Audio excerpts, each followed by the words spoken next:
Hello, everybody. My name is Professor Dr. Wolfgang Georg Alt. I'm the CEO of COTRI, China Outbound Tourism Research Institute. And this is the editorial of COTRI Weekly of August 3rd, 2021, with the headline, Getting Old Before Getting Rich, Getting Tired Before the Exam. The life expectancy for Chinese births stood at just 50 years in 1966 at the beginning of the Cultural Revolution. During the following 55 years, it moved to almost 77 years in 2021. However, retirement age in China is still 55 years for women and 60 years for men. And only 1/3 of Chinese are still farmers, where the retirement age doesn't matter and the children would be expected to take care of their old ones for the last part of their life. Bringing these facts into correlation with the 50 years during which the Chinese government restricted the number of children a heterosexual couple was allowed to have, it is easy to see why China is facing even more severe problems of an aging society than most other countries in the world. Starting in 1970, Chinese families were allowed to have only 2 children. And from 1980 to 2015, so for 35 years, this was even reduced to the famous or infamous one-child policy, so just 1 child per couple, with the exceptions made for the rural population and for members of the minorities. When the one-child policy finally was ended in 2015, the damage was done. From 2016, 2 children were allowed again, but still the number of newborn continued to fall, partly because simply there are now less young women in China than there were before, with less than 12 million babies born in 2020, constituting a low number not seen since the Great Famine in 1961. As a result, this year, 2021, is witnessing dramatic events in the handling of the demographic crisis by the Chinese government. From May 2021, 3 children per family were allowed, and families are now actually encouraged to have more children.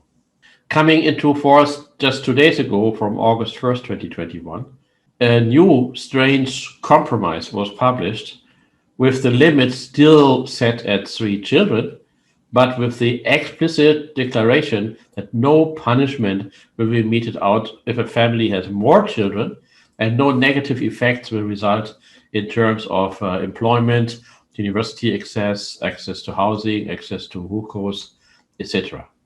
Childcare expenses for children up to 3 years of age will become tax deductible, and the subsidies for the fees for kindergarten and other things are increased by the government. On top of this national policy, Panzhihua in Sichuan province became the first Chinese city to announce subsidies for the 2nd and 3rd children of families. For 3 years, 500 renminbi per month will be paid, and maternity care in hospitals will be free. Other cities can be expected to follow Panzhihua soon. That does, however, not mean that Chinese families are likely to grow again. Despite the end of the one-child policy, China's total fertility rate declined rapidly from 1.7 per woman in 2016 to just 1.3 in 2020, so way below the 2.1 rate you need for a stable development. As an expert from the Chinese Academy of Social Sciences was quoted to say, the decline in the birth rate is basically an irreversible long-term trend. But one reason for the refusal of parents, especially in cities, to have several or indeed any children are the high costs not only of living space, of apartments, but also of education. In an arms race to keep up with the competition, huge sums have to be spent on cramming schools and online and offline tutoring, only to experience what is called involution, a situation where work is intensified but doesn't produce breakthroughs. The Tangping lying flat movement of recent months is a reaction to that. With young people opting out of a competition they see there is no way for them to win anyway, and becoming slackers. To stop this development and make it easier to raise children, the government last week published new regulations to ban the huge firms which have risen teaching school curriculums from making profits, creating capital, or going public. So they are all supposed now to be non-profit organizations, with the background that this is a 120 billion US dollar business annually. Weekend classes are completely forbidden, as is also the employment of foreigners as online or offline tutors. So the stocks of the two biggest Chinese education companies alone, TAL Education Group and New Oriental, lost a combined whopping 65 billion US dollars since the beginning of the year. Good news for the Chinese kids who can look forward to a bit more time for play and for some even to have a sibling to play with.